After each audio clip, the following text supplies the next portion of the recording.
საკითხი, მთავარი თემები.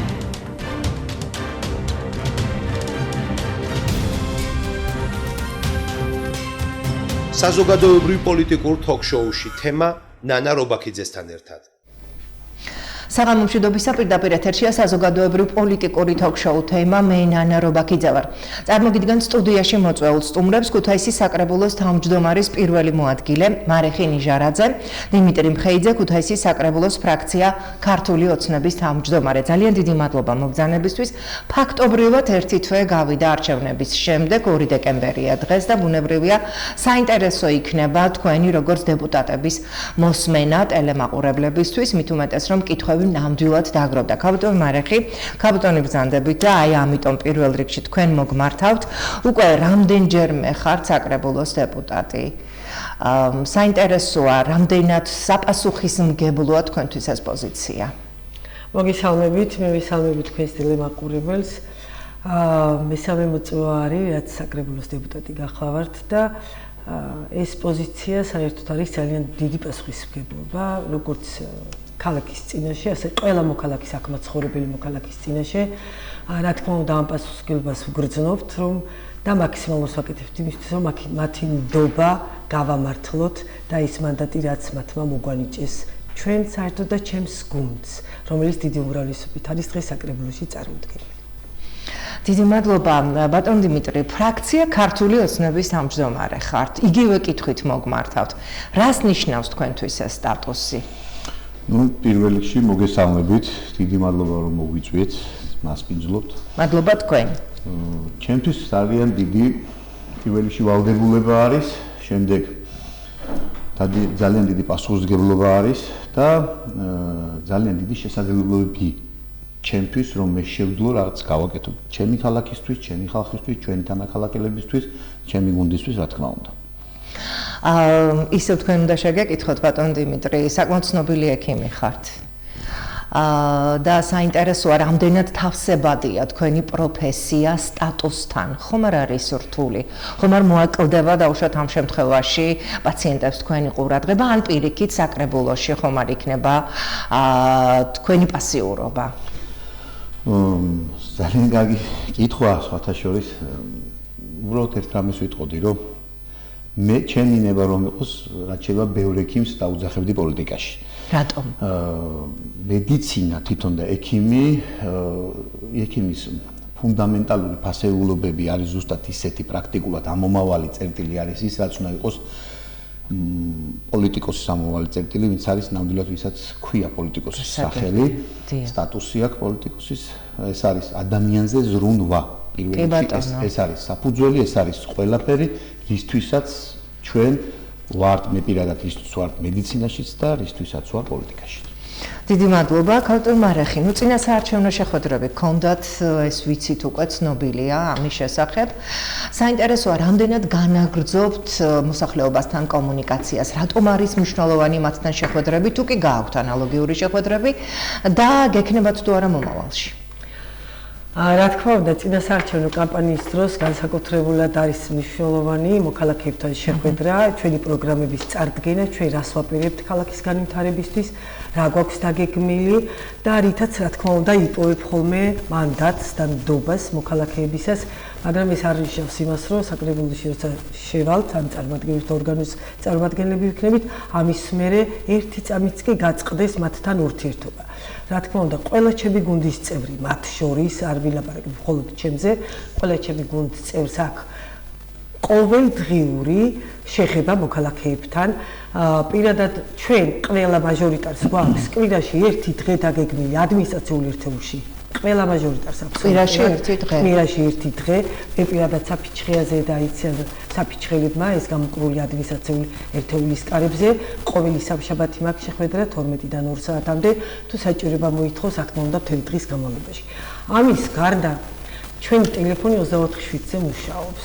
ასე რომ არც ერთი მოქალაქისთვის პრობლემას არ წარმოადგენს ჩვენთან ტელეფონით კავშირი. ასევე არ წარმოადგენს პრობლემას ჩვენთან სამსახურში, ვისაც შეუძლია და ვისაც უნდა რომ მოვიდეს და თავისი პრობლემა, თავისი საკითხი, თუნდაც სწორი მემართულების მიცემისთვის სჭირდება ჩვენი რჩევა, ჩვენ ამ დროს აბსოლუტურად არის თუ არა მიმართვიანობა? რა თქმა უნდა არის. მე ძალიან ბევრი ადამიანთან მაქვს შეხვედრა, მე დღესაც შეხვედრიდან მოვდივარ საფიჩხიდან, ძალიან ბევრთან მაქვს შეხვედრა, მათ მაიციან, ისინი მოდიან რა თქმა უნდა პრობლემებით და ჩვენ ამ პრობლემებს ეტაპობრივად ხედავთ ხოლმე და აწესრიგებთ პრიორიტეტებად ვისახავთ რაღაცეებს, რაც ძალიან აუცილებელია, ძალიან საჭიროა, აი ამას ვაყენებთ ცოტა წინა პლანზე და ამ ყველაფერზე ჩვენ ერთობლივად გუნდურად მუშაობთ აღმასრულებელ ხელისუფლებასთან. აი ყველაზე მთავარი რამდენიმე პრობლემა, რა შეგიძლიათ რომ დაასახელოთ და იგივე კითხვით უნდა მიმართო შემდეგ ბატონ დიმიტრეს. ჩვენ სამაჟორიტაროში და რა თქმა უნდა ქალაქის მოსახლეობაში უფრო არის მაგალითად სოციალური მდგომარეობის გაუმჯობესება, დასაქმების პრობლემა. ეს საერთოდ არის პრობლემა თითქმის ყველა ქალაქში და ამაზე თქვათ ფიქრი აუცილებლად და ამაზე აუცილებლად რაღაცების გაკეთება იმისთვის რომ ამ ადამიანებს შეუმსუბუქოთ ყოველდღიურობა. ეს ერთი ყველაზე მთავარი და ისევ არის თქვათ ჩემთან ინფრასტრუქტურული პრობლემებიც არსებობს. ეს არის საყრდენი კედლები, ეს არის როგორც მოგეხსენებათ საფიჩხე ცოტა გამორჩეულია წყალანილების პრობლემებით და აი ამასთან მაგალითად ჩვენ წყალკანალის გაერთიანებასთან გვაქვს ძალიან ხშირი კომუნიკაცია, რომ ერთობლივად მოვახერხოთ ამ პრობლემების განაჭრა. ასე რომ აბსოლუტურად ყველა პრობლემა მე როგორც წიგნად მაქვს და დაგეგმილი მაქვს ამ პრიორიტეტებით დალაგებული მაქვს, რომელიც აუცილებლად აი ამ ვადაში მე აუცილებლად უნდა შევასრულო. გასაგებია ბატონ დიმიტრი, ასევე თქვენ გქონდათ მოსახლეობასთან შეხვედრები. საინტერესოა რა გამოიკვეთა ამ შეხვედრების პერიოდში, რა არის ყველაზე უმთავრესი პრობლემა? ქალბატონმა მარიხიმ აღნიშნა, რომ სოციალური პრობლემები რჩება გამოწვევად და ასევე დასაქმების პრობლემა, სამწუხაროდ ესეც არის ერთ-ერთი მთავარი. აი თქვენ როგორ მიკაჩნიათ? სხვათა შორის მე შემიძლია სტატისტიკას ავიტაიბოთ შევადარო, ასე უფრო სწორი იქნებოდა 2016 წლის პრობლემები რა იყო. ძალიან საინტერესოა. ჩემი მაჟორიტარობის პერიოდში, როდესაც პარლამენტში გახდით და აი ახლა თქვათ დღევანდელი პრობლემები. დიახ. ნუ სადამიწა განსხვავება არის რა, ესე იგი განსხვავება იმაში, რომ ადრე იყო სულ პრობლემები იყო ძირითადად ჯანდაცვის მიმართულებებთან, დაფინანსებებთან დაკავშირებით, გამოსახლებებთან დაკავშირებით და ისეთი აი ურთულესი სიტუაციები იყო დიუროში, როდესაც ხალხს ხვდებოდით ბავშვები, ონკოლოგიური პაციენტების დახმარებები, პრაქტიკულად არ იყო პროგრამები ნორმალურად თქვათ დახვეწილი. დღესდღეობით ეგეთი პრობლემები პრაქტიკულად აღარ ხდება. თუ ხდება უბრალოდ ალბათ ინფორმაცია არ აქვს იმ ადამიანს თქვათ ამ პროგრამებთან დაკავშირებით და აქედან გამომდინარე არ იცის როგორ მოიქცეს. ანუ ჩვენ რა თქმა უნდა გამომარტებთ და სწორ გზაზეც ვაყენებთ. და ძირითადი პრობლემები წამოვიდა უკვე ყოფითი პრობლემები. რაც მახარებს იმ მიმართულებით, რომ უბრალოდ ადამიანი უკვე ისე არის, ნუ არ ვერ ვიტყვი, რომ კომფორტში სულ ყოფილა, რა თქმა უნდა და კომფორტში ერთ-ერთი ქვეყანაში ვერ იქნება ადამიანი, მოთხოვნები მზდარდი აქვს ადამიანს ყველას, მაგრამ მეტნაკლებად უკვე რაღაც პრობლემები ჩაიკეტა. ის 24 საათიანი წყალი, მომარაგება უკვე არის ჩვენთან ქალაქში, გზების დაგებები მაქსიმალურად მივედით, უკვე მეორე ხარისხოვანი, მესამე ხარისხოვანი გზებზე გადავედით და ბევრი კარგი პროექტები გაკეთდა და დღესდღეობით იქამდე მივედით, რომ უკვე ლიფტების პრობლემის გადაწყვეტამდე და წარმოიდგინეთ ესეც საკმაოდ სერიოზული პრობლემაა. ეს არის გამოძახილი. ეს იყო ერთ-ერთი ის პრობლემა, რაც ჩვენ შევაგროვეთ და უკვე 2026 წელს ბიუჯეტში დაიგეგმა, რომ უკვე ვაკეთებთ იმას, რომ სრულად ქალაქის მასშტაბით იცვლება ყველა ლიფტი. არა ის რომ შეკეთდეს ლიფტი, გარემონტდეს, არამედ იცვლება.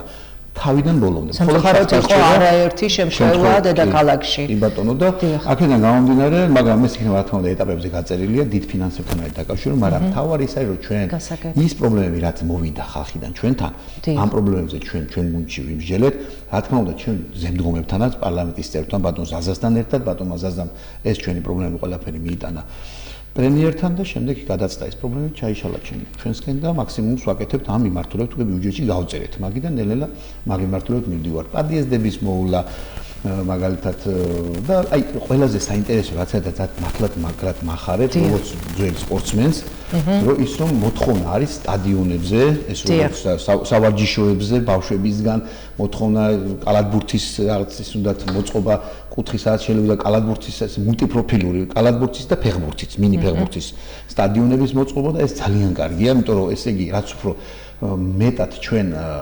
ბავშვების ცხოვრებას იმ კალაპოტში ჩავანჩი, რაც არის სპორტი, ჩვენ უყურებთ დღესდღეობით რანაირი მიღწევები არის სპორტში ჩვენი ქვეყნის. ეს არის ყველაფერი სწორი პოლიტიკის, რომ ჩვენი ახალგაზრდების ის ენერგია მივმართეთ სწორი მიმართულებით და დღეს ვიღებთ ზუსტად იმ ბენეფიტებს, რაც არის ზუსტად ის ოლიმპიური ჩემპიონები, ის ოქროს მედლები, ვერცხლის და ასე შემდეგ.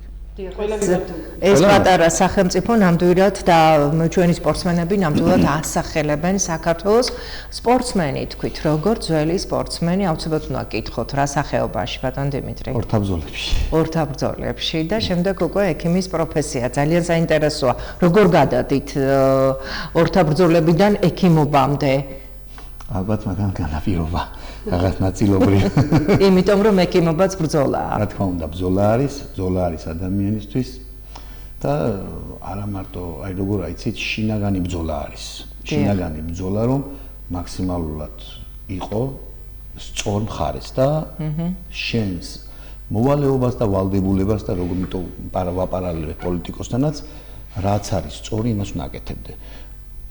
ფიცი რომ დადე უფლისწინაში რომ ემსახურები ადამიანს პოლიტიკაშიც იგივე ემსახურები ადამიანს, შენს მოქალაქეს, შენს ქვეყანას, იგივე არის ზუსტად მედიცინაშიც და ამიტომ ჩემთვის ეს ორთავე ძალიან განუყოფელი და მით უმეტეს რაღაცა აი შემიძლია ვთქვა რომ რაღაც არაჩვეულებრივ კომფორტში უძნობ თავს რომ ამ ჩემ დიდ პოლიტიკურ ოჯახში, ქართულ ოცნებაში, რომელმაც მომცა ძალიან დიდი საშუალება იმის რომ 2016-დან 20-მდე ძალიან ბევრი რამ გამეკეთებია და იმდენი მაქსიმუმი რეალიზდება მოახდინა რაც შემეძლო 4 წლის განმავლობაში და მართლაც მაყოფილი ვარ. შესაძლოა მომცა და გავაკეთე. ასეთ რამეს სხვა პარტიები ვერავის ვერ აძლევს, მე როგორც უყურებ სხვა რაღაც ჩარჩოებში არიან და ჩვენთან მაქსიმუმია. ოღონდაც მოინდომე რომ ხალხისთვის ამე კარგი გააკეთო. მაქსიმალურად ხელს გიწყობს ჩვენი გუნდი. გასაგებია, საინტერესო იქნებოდა თქვენთან ოპონირება ოპონენტების მხრიდან, თუმცა დღეს მე თქვენ მოგიწვიეთ და აუცილებლად მექნება ასევე დებატებიც, თუმცა მანამდე ოპოზიციის მოწვევა მინდა. ქალბატონო, დიდი მადლობა. ქალბატონ მარეხი, არასოდეს არ გაორბიხათ ეთერში მოსვლას, როგორც ბატონ დიმიტრი და არ გაორბიხათ კითხვებს. ფუნქციის შესახებ უნდა გითხრათ, იმიტომ რომ წეხლა თქვენ აღნიშნეთ, რომ სოციალური პრობლემები რჩება, გამოწვევად რჩება დასაქმების პრობლემა.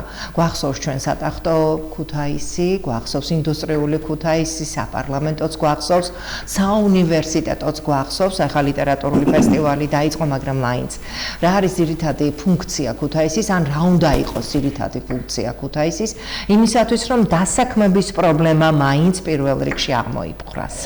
ძალიან კარგი კონცეფცია წარადგინის განათლების სისტემის და ინფრასტრუქტურის სამინისტრო დაიწყო უკვე მზადება ამ კონცეფციაზე, რომელიც ითვალისწინებს, რომ თბილისს და რუსთავს შორის და ასევე ქუთაისში პირველ რიგში მოეწყოს ულტრა თანამედროვე ინფრასტრუქტურა განათლებისთვის. ეს ძალიან მნიშვნელოვანია ქუთაისისთვის. ჩვენ ვიცით საერთაშორისო უნივერსიტეტი. დიახ. ვისაც არ უნახავს, მე ურჩევდი რომ ნახონ. უბრალოდ რა ღირებულების მე მგონი არც დარჩა არავინ რომ არ ენახა, იმდენად დიდი იყო ინტერესი. უნდა ნახოს. და კიდევ მიმდინარეობს იქ უამრავი მშენებლობები. დიახ. ამის გარდა ვფიქრობ, რომ აი ამ ეს კონცეფცია, რომელიც ახლა განათლების სისტემამ დადო, ქუთაისთან დაკავშირებით, ახლა ამ ქალაქს, ჩვენს ქალაქზე რომ ვილაპარაკოთ, ეს იქნება დეკონცენტრაციის გადანაწილება თუნდაც სტუდენტებს შორის, აი რასაც აძლევს დღეს თბილისის უნივერსიტეტი განათლების სფეროში. დაახლოებით ალბათ იგივე უნდა მისცეს და განვითარდეს ქუთაისი, რომ შიგა ემიგრაციაც არ იყოს, ხო? ოღონდ ეს ყველაფერი და ისიც წავიკითხეთ, რომ ამ კონცეფციის მუხლებში ძალიან კარგად არის გაწერილი, რომ უნდა მოხდეს შიგა ბაზრის კვლევა, რის მიხედვითაც კვოტები რაოდენობები გადაიცემა ყველა ქალაქს არ. თბილისი და ქუთაისს შორის ვლაპარაკობ ამას. და ალბათ სხვადასხვა დიდ ქალაქებშიც იქნება ეს. და განათლების სისტემის თავისუფლების ხარისხი იგივე არჩევანის საშუალება არანაირად დაშორება. იმიტომ რომ როცა დღეს მაგალითად ქუთაისიდან მშობელი თუნდაც ქუთაისელი აგზავნის თბილისში სასწავლებლად და იქ უნდა იქირაოს ბინა, არ ცხოვრობს და განსაკუთრებით ძვირი ჩდება სტუდენტის შენახვა თუნდაც ამ დიდ დედაქალაქში. ის ძალიან კარგად თუ მას ყველაფერს გაუკეთებ, რომ იგივე დონის და იმაზე მეტის მიიღოს განათლება ქუთაისში, ის ნამდვილად არ გაუშვებს და არც წავა. ის მისი ქალაქიდან ნამდვილად არ წავა. ამიტომ გათანაბრება უნდა მოხდეს და იმ რეფორმაში ისიც კი არის ძალიან კარგად გაწერილი, რომ უნივერსიტეტების მთლიანად თითქმის სისტემობრივი შეცვლაც ხდება ამ განათლების მიცემასთან დაკავშირებით, რომ მაგალითად ჩვენ შვილებს არ დაჭერდეს თუნდაც საზღვარგარეთ წასვლა, რომ დამატებით მიიღოს განათლება. ანუ საერთაშორისო დონის განათლების მიღება ის არის ძალიან მნიშვნელოვანი და ზოგადი განათლებაზეა აქცენტები გაკეთებული, არის მაგალითად ქალაქებში პროფილურ განათლებებზე აქცენტები გაკეთებული, რაც აუცილებელი და მნიშვნელოვანია. შეხედეთ, კვოტების რაოდენობის დადგენა იმიტომ არის საჭირო, რომ ჩვენ ვიცით, რომ არის ფაკულტეტები, სადაც ძალიან ბევრი ბავშვი სწავლობს, იმიტომ რომ თქვათ ის არის, მაგრამ ჩვენ ბაზარზე იმათ ვერ ვასაქმებთ, ხო ასეა. ანუ მოთხოვნილება ნაკლებია. ამიტომ როცა კვოტების გადანაწილებით მოხდება იმ რაოდენობის მიღება, იმ ფაკულტეტებზე, რასაც ბაზარი ითხოვს, აქ დასაქმების პრობლემაც ნაკლები იქნება. და ეს ძალიან მნიშვნელოვანია. ამიტომ მე ვფიქრობ, ქუთაისი ამისთვის ძალიან კარგად იქნება მზად. და დარწმუნებული ვარ, აი ეს განათლების სისტემა უკვე მიანიჭებს ნამდვილად საუნივერსიტეტო ქალაქის ფუნქციას ჩვენს ქალაქს, ჩვენს ნამდვილად ყველაზე ძირძველი კულტურის და განათლების კერას.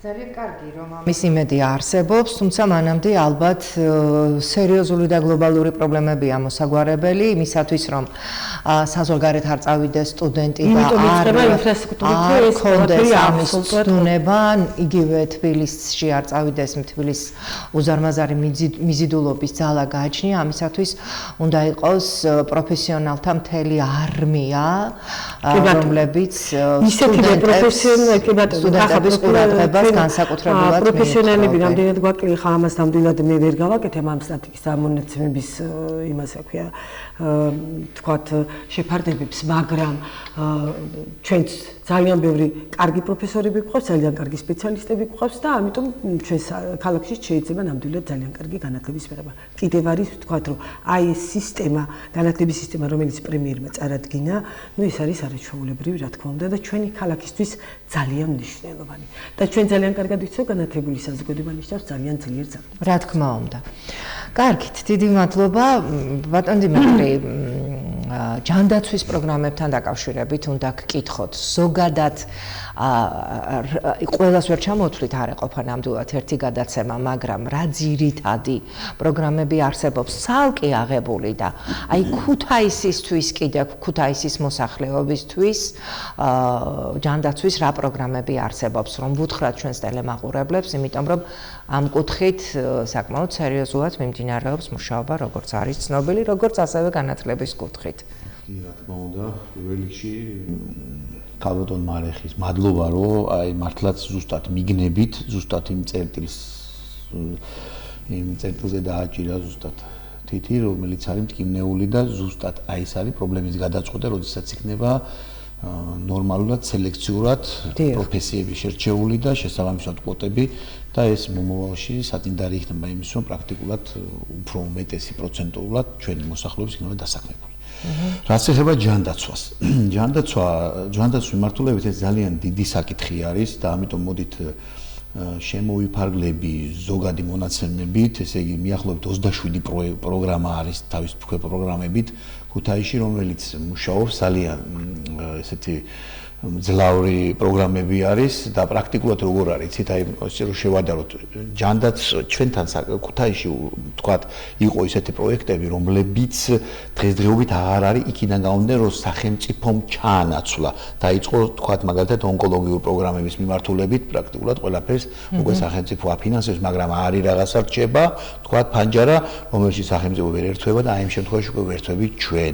და თქვათ გაიზარდა ბიუჯეტი ჯანდაცვის მიმართულებით 9.5 მილიონით და მაგან განაპირობა ზუსტად რომ ზოგიერთი ესე იგი პროექტები თვითონ ფინანსურად გაიზარდა და გარდა იმისა, რომ ფინანსურად გავზარდა 1500-იან დახმარება, მაგალითად 2000 გახდა, გარდა ამისა, ის ქულები, რომლითაც განისაზღვრებოდა თქვათ დახმარებები, მაგალითად 120.000 ქულის ქვემოთ, რომელსაც იყო ბენეფიციარები, იყო 150.000 ქულის ქვემოთ, ახლა უკვე ავწიეთ ეს სხვა და არის 200.000 ქულის ქვემოთ, ვინც არის, მათ ვეხმარებით უკვე და გარდა ამისა, მაგალითად ერთ ავიღებ მაგალითს, ბავშვები, შიშიმ პირები, მოწყვლადი ოჯახები, რომლებსაც ვეხმარებოდით და იყო თქვათ 150 ქულაზე ქვემოთ, მათ ვეხმარებოდით ზღვაზე ვასვენებდით ამ ოჯახებს ბავშვებთან ერთად. დიახ, კი ბატონო, იყო სადაც 500 ლარი.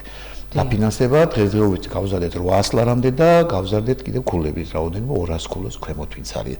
აი ეს უკვე უფრო მეტ არეალს მოიცავს, რა თქმა უნდა და უფრო მეტი ბავშვი ეძლება შიშიმ პირს დასვენება. გარდა ამისა ვეხმარებით სამამულო ომის ვეტერანებს, ვეხმარებით ავგანის ომის ვეტერანებს 2004-ში 2008 წელს ომში დაზარალებულებს, ჩვენი მეომრები, დაღუპული მეომრების ოჯახებს ვეხმარებით.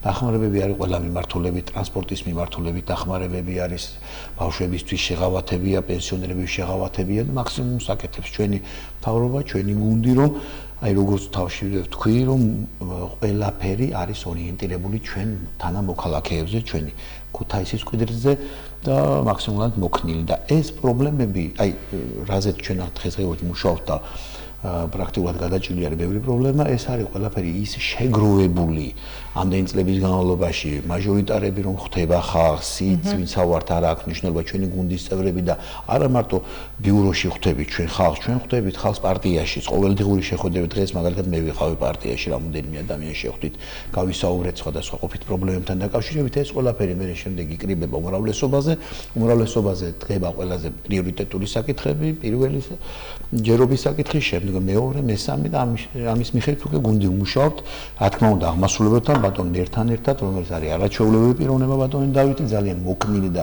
ძალიან გვიადვილდება მასთან ურთიერთობა და ეს არის ერთ-ერთი კომფორტი კიდე ზუსტად ჩვენი გუნდის მიერ შექმნილი და აქედან გამომდინარე უფრო უცბად და უფრო მორგებულად ვმუშაობთ ყველანაირ პრობლემებს. აი ძალიან ბევრს ნიშნავს, როგორც აღნიშნეთ, მოსახლეობასთან შეხვედრები, მე მახსოვს წლების უკან ქალბატონ მარეხის ძალიან კარგად ახსოვს, ქონდა გადაცემა, სადაც მოდიოდით, ხვდებოდით პირდაპირ ეთერში მოსახლეობას და ყველაზე მთავარი ეს არის, რომ იყო როგორც ეთერში, ასევე ეთერს მიღმა ზარები და ამ ზარებს არ გაურბოდა არც ერთი სტუმარი.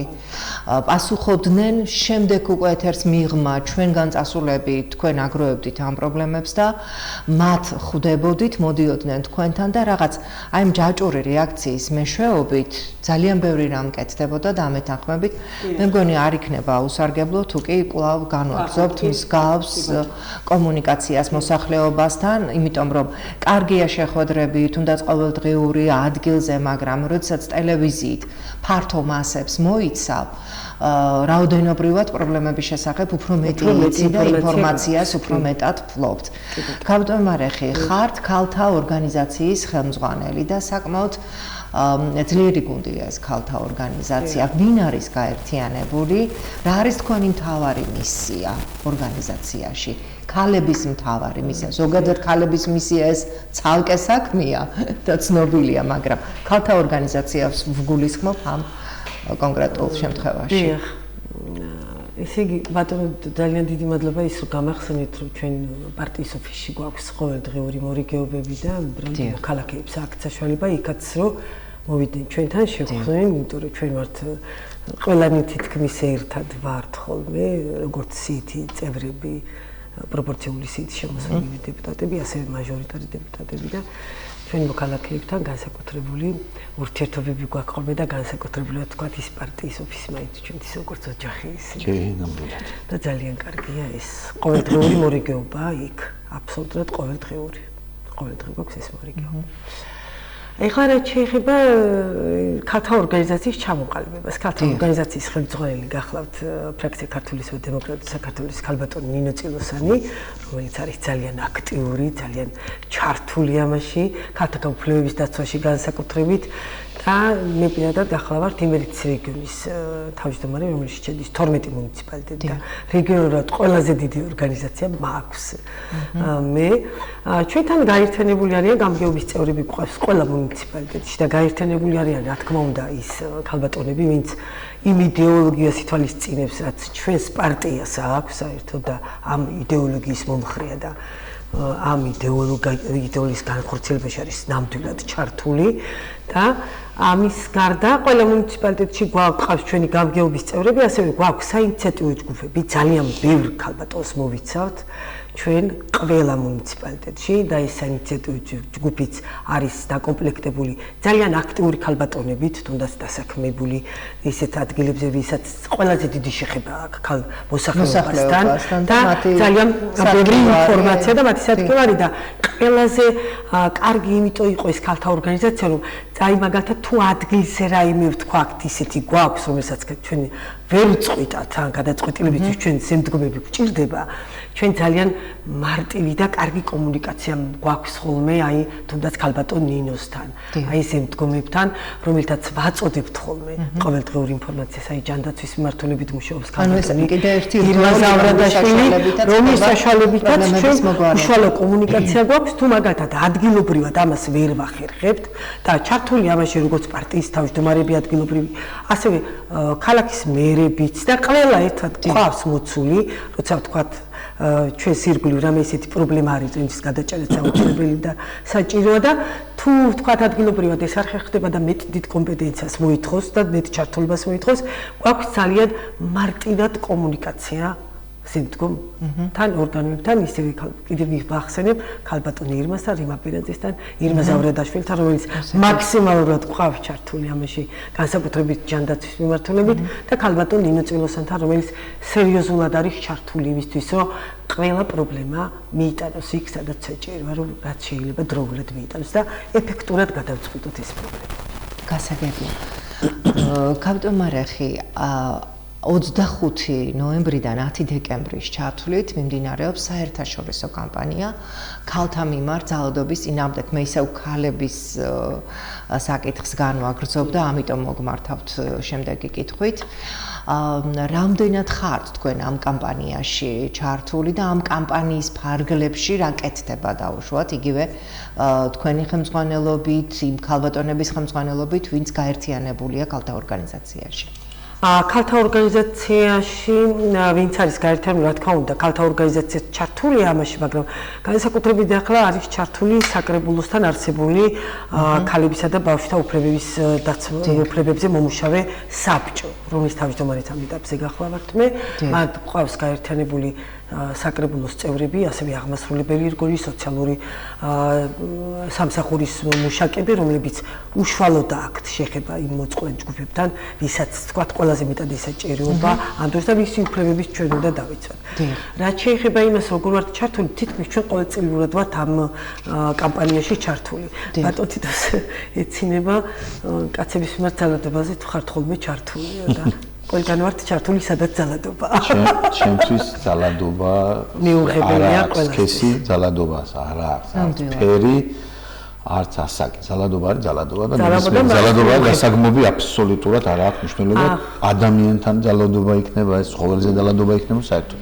რა თქმა უნდა, იმ თავის საერთაშორისო კამპანია იმ თავითვე გულისხმობს. რა თქმა უნდა, ყოველგვარ ძალადობა არის ყველაფრის მიმართ ძალადობის წინააღმდეგ. ეხლა შეეხება ინფორმირებულობას. მაგალითად, დღეს ვთქვარდა ზონის სააგენტოს წარმომადგენელი, ხელმძღვანელი, მათი სერვისები გააცნო როგორც საკრებულოს, ასევე აღმასრულებელ რგოლს, ქონდა ამაზე გაცვლა, რა თქმა უნდა, ურთიერთაზრების და რაღაც იყო ისეთებიც თქვათ, რაც შეიძლება ჩვენც გავითვალისწინოთ, აღმასრულებაც უფრო მეტი გააკეთოს ამასთან დაკავშირებით. ასევე გვაქვს დაგეგმილი კიბერბულინგისა და კიბერუსაფრთხოების მიმართულებით, რომელსაც ჩავატარებთ ხვალ 12 საათზე და ამ დროს ჩვენ გვყავს ადმინისტრაციული ერთეულის თანამშრომლები, ვისაც ყველაზე მეტი შეხება აქვს მოსახლეობასთან, რომლებიც უნდა მიაწოდონ ის სერვისები, რაც ამათ გააჩნიათ.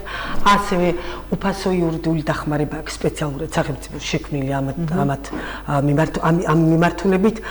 აქაც გვექნება აუცილებლად შეხვედრა ადმინისტრაციული ერთეულების ხელმძღვანელებთან. ჩვენ ასე გეგმავთ სკოლებში შესვლას ინფორმირებულების მიზნით მაღალ კლასებში თავის მშობლებთან ერთად, პედაგოგებთან ერთად ამათში სკოლებში ჩართული გვყავს და საერთოდ ვფიქრობთ კიდე ქალთა ორგანიზაციის მონაწილეობითაც ამ საბჭოსი და ორგანიზაციის მონაწილეობით ისე ვთქვათ გავიდეთ ქუჩაში, ჩვენ გვაქვს ფლაიერები, რომელსაც დავარიგებთ, სერვისებს მივაწოდებთ მოსახლეობას, სად შეიძლება მიმართონ აი იმ შემთხვევაში თუ ვთქვათ ვინმე ფიქრობს რომ არის ძალადობის მსხვერპლი თავშესაფარებს და აქ ჩამოწერილი არის ვთქვათ რა სერვისები აქვს სახელმწიფოს და სად იცავს მათ სახელმწიფოს უფლებები მათი. ასევე ვფიქრობთ ამ ნარინჯისფერი ბაფთებით, ბუშტებით და აი ძალიან ბევრი რაღაცეებით მოვიცვათ ქალაქიც. და ყველა ადამიანთან შეხვედრა ამ პროცესში. და ყველა რო ჩართოთ ამაში, როგორც ახალგაზრდები ვთქვათ, ისე ვთქვათ, ყველა მოქალაქე რო იყოს მეტი ჩართულობა და მეტი ინფორმირება, არის საჭირო აუცილებელი. ეს არის აუცილებელი. როცა ადამიანი არის ინფორმირებული, ეს არის ყველაზე მნიშვნელოვანი. ალბათ რომ თუნდაც უფლებების დაცვაში და თუნდაც აი იმ სოციალურ პროგრამებშიც, რაც აუცილებელია რომ ჩვენი მართლა მაქსიმუმს აკეთებს ჩვენი ქალაქი თავისი ბიუჯეტით, თითქმის მეოთხედი ბიუჯეტი მიმართულია სოციალურ პროგრამებზე, ახლა რაც ბატონმა დიმიტრიმ თქვა, რომელსაც ძალიან ბევრი აქვს ამ მიმართულებით ნამუშევარი, როგორც პარლამენტში, ისევ ადგილობრივად, ახლა წინამოწვევაში ბატონი დიმიტრი როგორც ეხლაც არის ამ კომისიის სოციალური და ჯანდაცვის კომისიის წევრი და ესენი არიან მაქსიმალურად ჩართული. ხა მედიცინის სფეროში მუშაობს, განსაკუთრებით ესმით ის საჭიროებად მოქალაქეებზე უნდა მოერგოს და ამიტომ როცა ეს პროგრამები ნამდვილად არსებობს, ქალაქი მაქსიმუმს აკეთებს თვითმმართველობა იმისთვის, რომ მოქალაქეებმა კარგად იგრძნონ თავი, ეს არის აუცილებელი, რომ ეს ინფორმაცია მათ აუცილებლად უნდა. გასაგებ, აბსოლუტურად გეთანხმებით, ალბათ ამ საკითხს კონკრეტულად ერთი გადაცემა ჭირდება, რეკლამაზე გვიწევს გასვლა, არ მინდა რომ გადავაცილოთ, რამდენიმე წუთში კვლავ პირდაპირ ეთერში დავბრუნდებით. არჩევნებიდან 2 თვის მანძილზე რა სამუშაოები განხორციელდა ქუთაისის მუნიციპალიტეტის საკრებულოში? წინა საარჩევნოდ გაცემული დაპირებები რამდენად იქნება გათვალისწინებული ბიუჯეტის განხილვის პროცესში და როგორია სამომავლო გეგმები? 2 დეკემბერს საზოგადოებრივ პოლიტიკურ თოქ-შოუში თემა საზოგადოებისთვის საინტერესო კითხვებს უპასუხებენ ქუთაისის საკრებულოს თავმჯდომარის პირველი მოადგილე მარეხი ნიჟარაძე და ქუთაისის საკრებულოს ფრაქცია ქართული ოცნების თავმჯდომარე დიმიტრი მხეიძე. ყოველ სამშაბათს 19 საათზე ტელერადიო კომპანია რიონის ეთერში პროფესიონალები აქტუალური თემების ირგვლივ ნანა რობაქიძესთან ერთად.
საზოგადოებრივ პოლიტიკური თოქ-შოუ თემა კვლავ პირდაპირ ეთერშია. თქვენ ასევე შეგიძლიათ მოგვისმინოთ რადიო რიონის ეთერის მეშვეობით FM 105-სა და 5-ზე. ძალიან ბევრ საინტერესო თემებზე ვისაუბრეთ და როგორც მივხვდი, ერთი ეთერი ნამდვილად არ არის საკმარისი იმისათვის, რომ ის კითხვები დავსვათ და იმ კითხვებზე გასცეთ პასუხი, რაც მოსახლეობას ყველაზე მეტად აინტერესებს.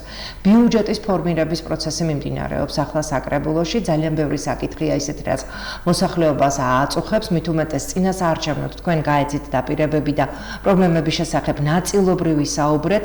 საინტერესოა შეიტანთ თუ არა იმ საკითხებს, რაც მოსახლეობას აწუხებს ბიუჯეტში, თქვენ თითოეული თქვენგანი, თქვენი ადმინისტრაციული ერთეულიდან, თქვენი ამომრჩევლების პრობლემებიდან გამომდინარე და ბატონ დიმიტრი, აი სამედიცინო კუთხით თუ არის რაიმე თქვენი მხრიდან მიწოდებული ბიუჯეტის ფორმირების პროცესში დამატებით, რა თქმა უნდა, იმიტომ რომ თქვენ უკვე ისაუბრეთ ამის შესახებ.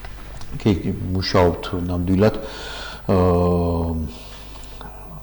გასული მოწვევის საკრებულოს მოწვევის პერიოდში ერთ-ერთი პროგრამა გავაკეთეთ, განვახორციელეთ, ეს იყო სმენის სკრინინგის პროგრამა და მაგ მიმართულებით გვინდა რომ ეს პრაქტიკულად ჩაუშვათ მუდმივ ყოველწლიურ პროგრამებში, ასე ვთქვათ, რადგან ეს არის აუცილებელი, იმიტომ ძალიან ბევრი ბავშვები გამოვლინდა, რომლებსაც ჰქონდათ სმენის დაქვეითება სამწუხაროდ და ისინი შემდეგ, რა თქმა უნდა, მათ გადავეცით თუ სასყიდლოდ აბსოლუტურად ეს იყო უფასო, აბსოლუტურად არანაირი აქ არ იყო ფინანსებზე საუბარი და ამასთან ერთად კვლევა ჩატარდა, გადავეცით სასმენი აპარატები მათ და ერთ სიტყვით ძალიან კარგი ეფექტი იქონია ამან და აი მიახლოებით ასეთი პროექტები აუცილებლად გაგრძელდება კიდევ მომავალში, გეგმავთ რაღაცებს მაგ მიმართულებით, აგრეთვე გვინდა განვახორციელოთ პროექტები ხედველობის ბავშვებთან მინდი ჩავატაროთ ხედველობის მიმართულებით, თუ არის თუ არა რამე დარღვევები, რომ დროულად ბავშვებს დავეხმაროთ მაგ მიმართულებით და ძირითადად ესე იგი გვაქვს საუბრები პრევენციებზე. დიახ.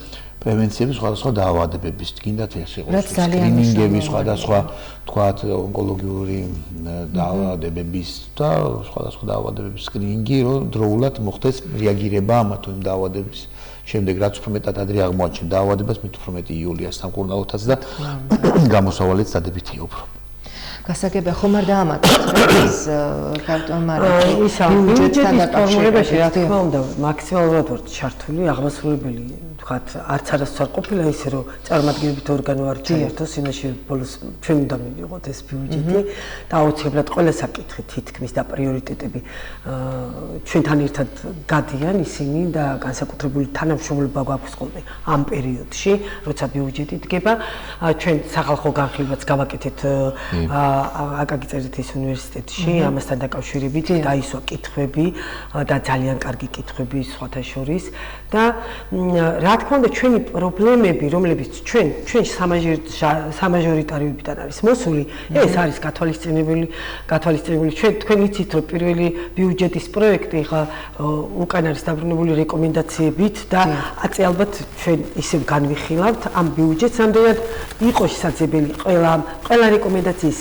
გათვალისწინება შეიძლება რა თქმა უნდა ვერ მოხდეს იმიტომ რომ ბიუჯეტი არის თანხები და შემოსავლები და ხარჯები არ უნდა აცდეს ერთმანეთს ხواسია და ამიტომ ალბათ ნაწილი რომელიც აუცილებელია დღეს ძალიან მნიშვნელოვანია ამ ეტაპზე რომ უნდა გაითვალისწინოს ბიუჯეტმა აუცილებლად გაითვალისწინებენ მე დარწმუნებული ვარ ამაში მეორე რაც შეიძლება ეხლა ვთქვათ მარტო სოციალური კუთხით არა აქ მაგალითად ჩვენ ინფრასტრუქტურის კუთხით ვთქვათ გაგი ბატონო დიმიტრი თქვა იყო მოთხოვნები მართლა სტადიონებზე სავარჯიშოებზე და ტრენაჟერებზე და ასეთ რაღაცებზე ძალიან კარგია ზუსტად აი ინფრასტრუქტურის მოწესრიგება სადაც ჯანსაღი ცხოვრებით უნდა იცხოვროს ჩვენმა ახალგაზრდებმა და ამის თითქმის ყველგან ითხოვენ იმიტომ რომ რაც მეტი ბევრია მეტი ახლოც რაღაცაერად დაუბრუნდეს ეზოს უნდა დაუბრუნდეს ბავშვი და ეს არის აუცილებელი და სხვათა შორის ძალიან ბევრ ადგილზე გაკეთებულიც გვაქვს ჩვენ აქამდე ძალიან ბევრი გავაკეთეთ და ვფიქრობთ რომ აწიც გავაგრძელებთ ამაზე მუშაობას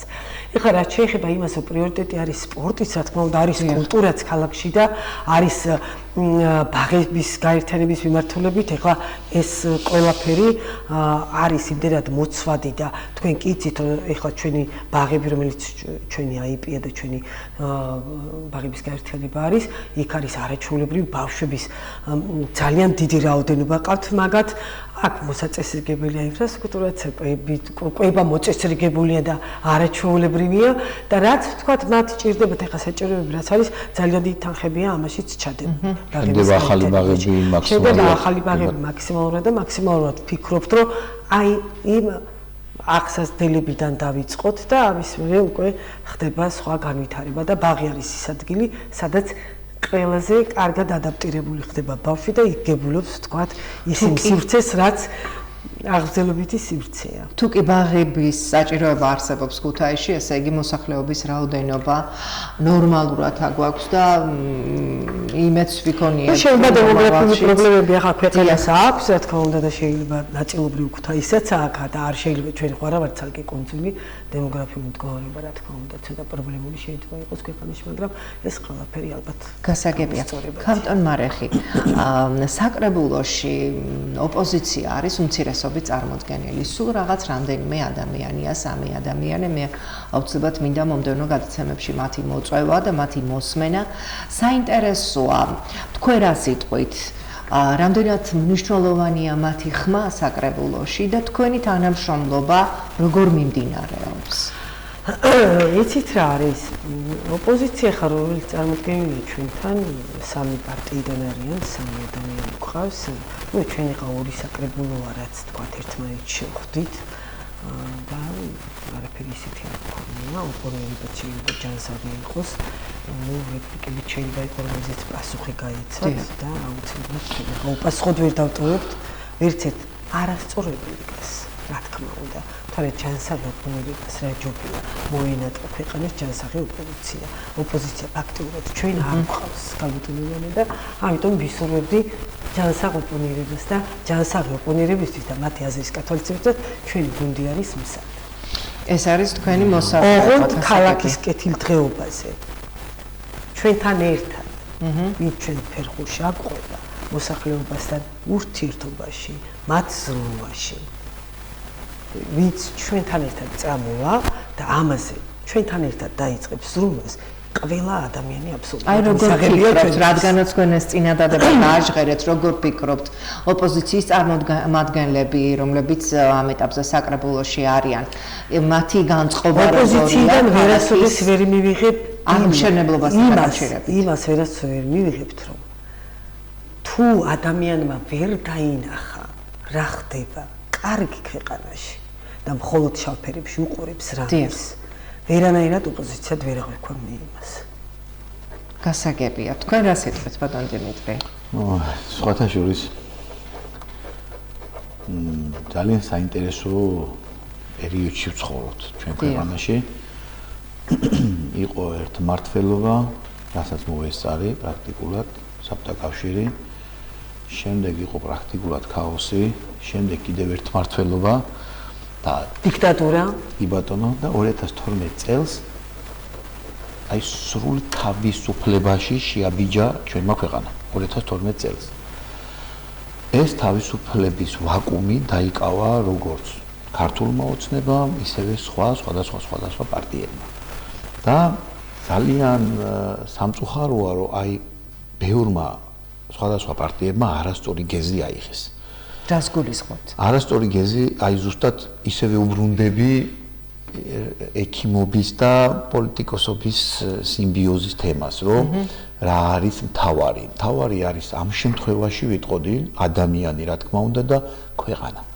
მხოლოდ ქვეყნის ინტერესებიდან გამომდინარე უნდა გამოდიოდე ადამიანი, პოლიტიკოსი და საზღვრავდე თუ რა არის შენთვის უკეთესი. შეიძლება შენ მოგწონდეს თქვათ რაღაც ცივილიზაცია, რაღაც თქვათ ალიანსები, მაგრამ შენი ქვეყნისთვის მისი წარსულის გადასარჩენად, მისი მომავლის გადასარჩენად, მისი ნორმალური მშვიდი განვითარებისთვის, რაც არის საჭირო, ის უნდა გადადგა, ის ნაბიჯი უნდა გადადგა, იმ მიმართულებით უნდა წახვიდე. და სამწუხარო ის არის, რომ ძალიან ბევრმა ოპოზიციურმა პარტიებმა აირჩიენ არასწორი გზა. აირჩიენ გზა ქაოსისკენ, ისევე რაღაც რევანშისტური მიმართულებები ჰქონდათ და დღესდღეობით რა მომწონს საზოგადოებაში. თანდათანობით სუფთავდება საზოგადოება.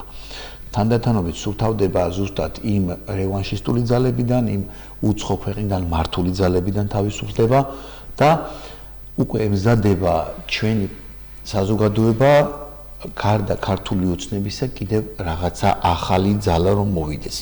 არის ხალხი, რომელიც არიან კი კეთილად განწყობილი ჩვენს მიმართ, მაგრამ რაღაცას ჩვენსაც არ იზიარებენ, მაგრამ ნამდვილად არ არიან რევანშისტები და ნამდვილად არ არიან თქვათ მზად იმისთვის, რომ ვიღაცამ უცხოეთიდან დაუკვეთოს პოლიტიკა, როგორ იმართონ ისინი საზოგადოებიდან თქვათ.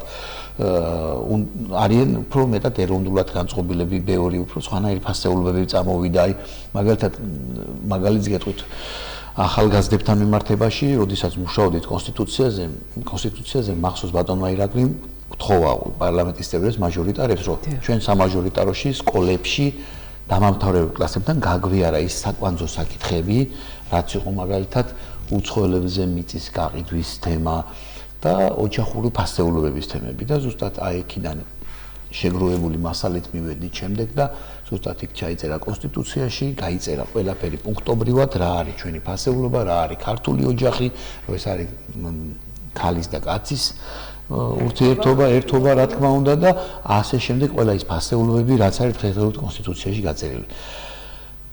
აქედან გამომდინარე, დღესდღეობით უყურებ, რომ ისეთი ახალგაზრდობა წამოვიდა, რომელიც იზრდება ზუსტად ამ ფასეულობებზე და უკვე მალე მივიღებთ ისეთ საზოგადოებას, რომლისთვის ეს პრიორიტეტი იქნება ქვეყანა.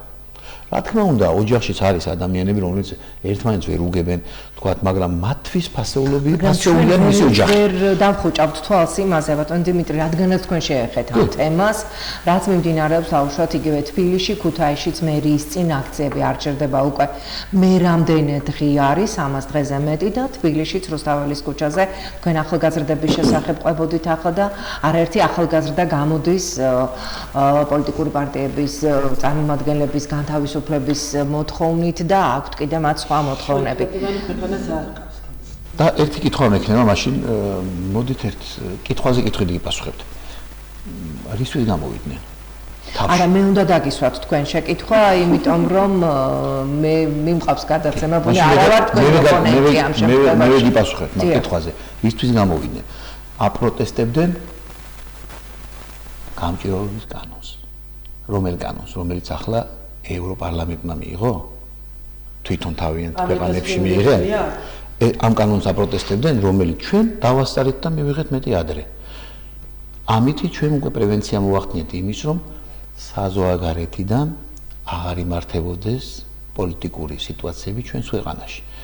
ამან განაპირობა ზუსტად ის, რომ დღესდღეობით რო გადახედოთ ჩვენს ირგვლივ, ჩვენს რეგიონში, რეგიონის გარეთაც რა სიტუაციები არის.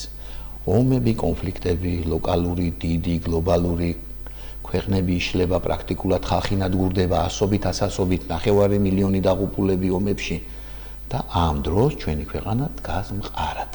არის ეკონომიკური წინსვლა, არის რამოდენიმე მილიარდიანი ინვესტიციები, 6 მილიარდი, 1,5 მილიარდი, ეგერ ანაკლის პორტის პროექტი, აგერ გზები შენდება, ჩვენი ქვეყანა მიდის წინ. ჩვენი ქვეყანა და ჩვენი გუნდი იყენებს დღევანდელ სიტუაციას მაქსიმალურად მოქნილად ჩვენი ქვეყნის კეთილდღეობის და ჩვენი ხალხის კეთილდღეობისთვის. აი ეს არის სწორი მართვა. და მე დარწმუნებული რომ გაიზრდებიან და ჩამოყალიბდებიან ისეთი თაობები, რომლებიც კიდევ პარტიებს შექმნიან, რომლებიც იქნებიან ისევე როგორც ჩვენ ორიენტირებული ქვეყნის ინტერესებზე და ისინი იქნებიან შემდეგ ჩვენი პარტიის ოპონენტები, მე ვიმედოვნებ და ნორმალური ჯანსაღი პოლიტიკური სიტუაციები წარიმართება შემდგომ ჩვენ ქვეყანაში. გასაგებია, მე როგორც მანიშნებიან გადაცემა ფაქტობრივად დასასრულს მიუახლოვდა, თქვენ გაქვთ საშუალება, რომ ჩვენი ეთერის მეშვეობით მიმართოთ მოსახლეობას, ამომრჩევლებს, იმ ადამიანებს, ვინც თქვენ ხმა მოგცათ და აი ამ ხმების თანახმად თქვენ უკვე ხართ საკრებულოს დეპუტატები. კაპიტან მარეხი. ესე იგი დაკვირვებული ვარ ერთ რამის და სწორად თქვა ბატონო დიმიტრი, რომ ხალხი ნამდვილად გაიზარდა და საზოგადოებაც გაიზარდა. ხალხმა იცის უკვე ძალიან კარგად, ვის და რომელ გუნდს უნდა დაუჭიროს მხარი. ვის მიყავს ეს ქვეყანა სწორად და სად ვითარდება ჩვენი ქვეყანა მართლა ამ გლობალურ საოცრებებში ჩვენს ირგვლივ რაც ხდება და საშინელებებში. ეხლა რაც შეეხება იმას თქვენ რომ თქვით რომ თბილისში ამდენი ხნის უწყვეტი ისა გამოსვლები თუნდაც აქ მერის წინ მე აქ ყველგან ერთ და იგივე ხალხს უყურებ და ძალიან დიდი ეჭვი მაქვს რომ მოდი ყველაფერს თავის სახელი დავარქოთ რა იცით რა არის აგენტურის უბედურება შენი ქვეყნის წინააღმდეგ რასაც გეტყვიან ის უნდა გააკეთო ვალდებულება გაქვს უკვე და შეიძლება დიდი სურვილიც უკვე აღარ გქონდეს მაგრამ უნდა გააკეთო და ამიტომ ყველაფერს აქვს თავისი სახელი ანუ თქვენ მიგაჩნიათ რომ ისინი წარმოადგენენ აგენტურას აგენტურის მართული ხალხია ესენი აგენტურა საერთოდ ხელმძღვანელები საერთოდ არ სადარჩენიან ესენი მართავენ ამ სიტუაციას ვინც ფულს იღებს თუ არა ეს ამ ხალხს მე ნამდვილად ვერც იმას ვიტყვი რომ ფული აიღეს მეთქი და ვერც იმას რომ თქვა გამოსული არიან გარე ეს მათი გადასწყვეტა კარგად ჩაიხედო მათ კონში მართლა რას აპროტესტებენ გამჭვირვალობის კანონსაც აპროტესტებენ და ოჯახის და ბავშვთა უფლებების დაცვისკან ეს ღირებულებების ქართული ტრადიცია რაზეც დგას ქართველი ხალხი რაზეც დგას და ჩვენი ქვეყანა რაზ მიღირებული რაც არის ჩვენთვის აი ამას გვიპროტესტებს დღეს ვინმე და ვინც აპროტესტებს ის ამ ქვეყნის ინტერესებისთვის რამე მზრუნველია თუ ისი გამკეთებელია არც ერთი არაფერს გამკეთებელი არა ქვეყნისთვის აბსოლუტურად არც ერთი თუ არა გააპროტესტონ მშვიდობიანად რაც უნდათ ის უქნიათ გამოვიდნენ თავისი აზრის დააფიქსირონ სრულად თავისუფალი არ ანამესა კაცული არ უშლით მათ ხეს პოლიტპატიმარი რომელია რომელიც პარლამენტს წვავდა თუ რომელიც გუშინ საქალაქო სასამართლოში შევარდა და ტერორისტულ აქტს აკეთებდა ეს ამას შეიძლება პოლიტპატიმარი ეწოდოს ან იმას რაც 4 ოქტომბერს მოხდა პრეზიდენტის სასახლეში ან გარეთ რეებიც დაწვეს ორბელიანის განაკეთობები და რა გააკეთეს ქვეყნის გადაწვა და ობიექტების გადაწვა არის მე არ ვიცი პროტესტის რა სახეობა ამასაც ვერ გებულობ რა ქვეყნის სიყვარულია პატრიოტიზმი საერთოდ მე მგონი ნაციონალურმა მოძრაობამ პატრიოტიზმი სიტყვა ამოიღო და სამშობლოს სიყვარული ამოიღო საერთოდ ლექსიკონიდან ვინც ამას იტყო და მაპატრიოტი ხალხი წყალებში ვიტყვი გოინი პატრიოტიზმია საუბარი რომ ერთ-ერთმა პოლიტიკურმა პარტიამ ადგა და სარჩელი შეიტანა ქვეყნის წინააღმდეგ და დავას მართავდა ფინანსურად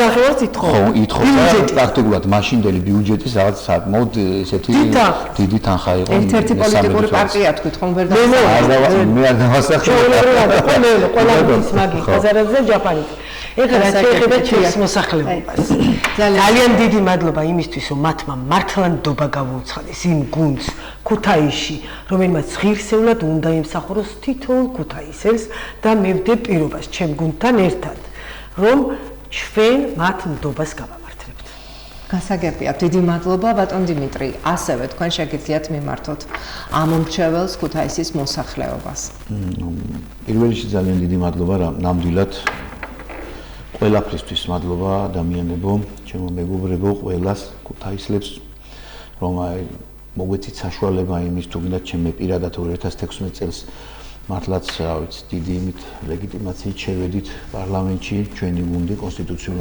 უმრავლესობით და ძალიან ბევრი საკვანძო საკითხები გადაწყდა თუ გინდათ ისო პატრიოტული მიმართულებებით ერთ სვიტყვი მაგალითად პროექტს რომელიც დაბრუნდა სკოლაში მაქსიმუმი გავაკეთე მე პირადად აქეთ ჩემმა გუნდმა ყველამ ერთად ერთობლივად რომ სკოლებში დაგვებრუნებინა თავდაცვის მიმართულებით განათლება და ბევრი რამ პატრიოტული დაუბრუნდა ჩვენ ქვეყანას ფასეულობა ოჯახის და მაქსიმალურად ახლოს დავდექით ჩვენ საპატრიარქოსთან ეკლესიასთან მე მინდა ერთი რამ გთხოვოთ ჩვენ ვართ ვალდებული ჩვენ ქვეყნის წინაშე ეს დავიმახსოვროთ კარგად და ასე გავზრდოთ ჩვენ მომავალი თაობები არც ერთი არ არის ჩვენი ქვეყანა არ არის ვალდებული არც ერთის წინაშე ჩვენ ვართ ვალდებული ჩვენ ქვეყნის წინაშე და უნდა გავაკეთოთ მაქსიმუმი ყველაფერი ჩვენი დიდი ოჯახი ჩვენ საქართველოს აი ამას ვიტყოდი ბოლოში და დავამთავრებდი გასაგებია ძალიან დიდი მადლობა საინტერესო საუბრისთვის ვფიქრობთ რომ საკმაოდ ბევრ თემას შევეხეთ მაგრამ არა მომწურავად იმიტომ რომ ერთი გადაცემა ამას არ ეყოფა დიდი მადლობა რომ ყოველთვის მოდიხართ და არასოდეს უარს არ ამბობთ ეთერში მოსვლასთან დაკავშირებით ტელემაყურებლებს მინდა შევახსენო რომ გადაცემის სტუმრები გახლდათ ქუთაისის საკრებულოს თავმჯდომარის პირველი მოადგილე მარეხი ნიჟარაძე და დიმიტრი მხეიძე, ქუთაისის საკრებულოს ფრაქცია ქართული ოცნების თავმჯდომარე. წარმატებებს გისურვებთ. მე კი ამ ფორმატით მომავალ სამშაბათამდე გემშვიდობებით, სამშაბათ 19 საათზე კვლავ შევხვდებით ერთმანეთს. ნახვამდის. ვანი ფაქტები, საზოგადოების ჩართულობა, ანალიზი, მთავარი თემები.